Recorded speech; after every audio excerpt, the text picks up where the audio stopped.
میرے بچے یہاں اسکول پڑھتے تھے، ان کے میں ملنے گیا پرنسپل سے، تو وہ کہنے لگے اسی فیصل آباد میں ایک میاں بیوی ڈاکٹر تھے، ان کے بچوں نے وہاں داخلہ لیا تھا، تو ایک دن وہ دونوں میاں بیوی آئے کہ 3 دن ہو گئے ہمارے بچوں نے کھانا نہیں کھایا گھر میں، اور ہمیں بتاتے بھی کچھ نہیں۔ تو انہوں نے ان کو بلا لیا، تو بچے کہنے لگے جی ہم ان کے سامنے نہیں بتائیں گے۔ دونوں میاں بیوی بڑے ٹاپ کے ڈاکٹر تھے، انہوں نے ان کو باہر بٹھا دیا۔ ہاں جی بیٹا کیوں نہیں کھا رہے؟ کہا جی صبح ہم ناشتہ کرتے ہیں، ہمارے ماں باپ سو رہے ہوتے ہیں، ہمیں نوکرانیاں ناشتہ کراتی ہیں۔ ہم دوپہر کھانے میں آتے ہیں، ہمارے ماں باپ ہاسپٹل میں ہوتے ہیں، ہمیں نوکر کھانا کھلاتے ہیں۔ شام کو ہم کھانے پر بیٹھتے ہیں تو ہمارے ماں باپ کلینک میں ہوتے ہیں، تو ہمیں نوکر کھانا کھلاتے ہیں۔ تو ہم نے کہا ایسے ماں باپ کو ہم کیا کریں کہ جن کی ہمیں شکل ہی نظر نہیں آتی، تو ہم نے اسٹرائک کیا کہ ہم نے کھانا ہی نہیں ہے۔ تو یہ بہت بڑا مسہیپ ہے ہر بڑے مصروف آدمی کے ساتھ اور ہر پریکٹس والے ڈاکٹر کے ساتھ کہ وہ اولاد کے نہیں رہتے۔ تو میرے نبی سے مصروف دنیا میں کوئی نہیں تھا، لیکن حسن حسین کے لیے وقت نکالتے تھے، ان کے ساتھ کھیلتے تھے، ان کو اپنی کمر پہ بٹھا کر گھر میں چکر لگاتے تھے۔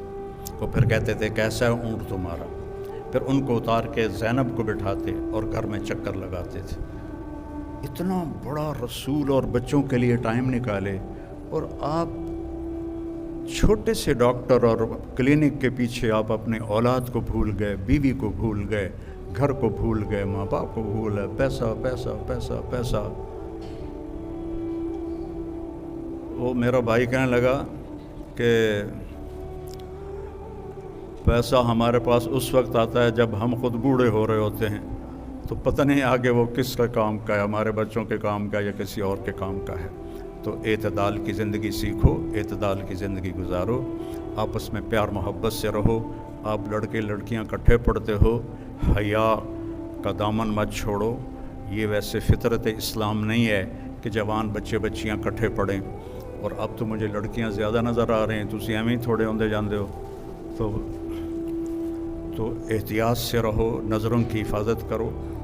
اور ہمارا بوائے فرینڈ گرل فرینڈ کوئی کلچر نہیں ہے، یہ حرامی کلچر ہے، یہ کفر کا کلچر ہے۔ ہمارے ماں باپ عزت کے ساتھ اپنی بیٹی کو ڈولی میں بٹھائیں، وہی آپ کے لیے کامیابی ہے، اور آپ کے والدین آپ بچوں کے لیے جو رشتہ طے کریں وہی آپ کے لیے بابرکت ہے۔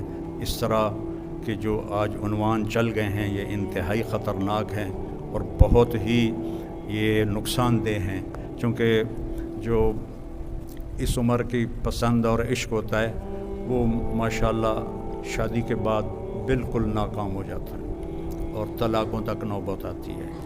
اور جو ماں باپ جو طے کرتے ہیں اس میں برکت ہوتی ہے، اور باقی کھٹبٹ تو جنت میں ختم ہوگی، دنیا میں تو ختم ہو نہیں سکتی، تو جنت میں ہی جا کے ختم ہوگی۔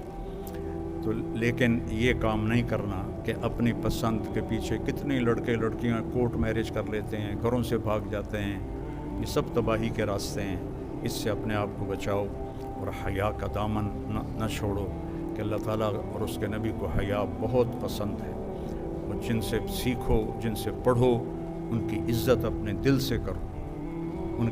ان کو نہ دیکھو یہ کیا کرتے ہیں، تم یہ دیکھو کہ تم نے ان سے سیکھا ہے، اس کو عزت دو، تو اللہ آپ کو اس بہت زیادہ کامیابیوں سے نوازے گا۔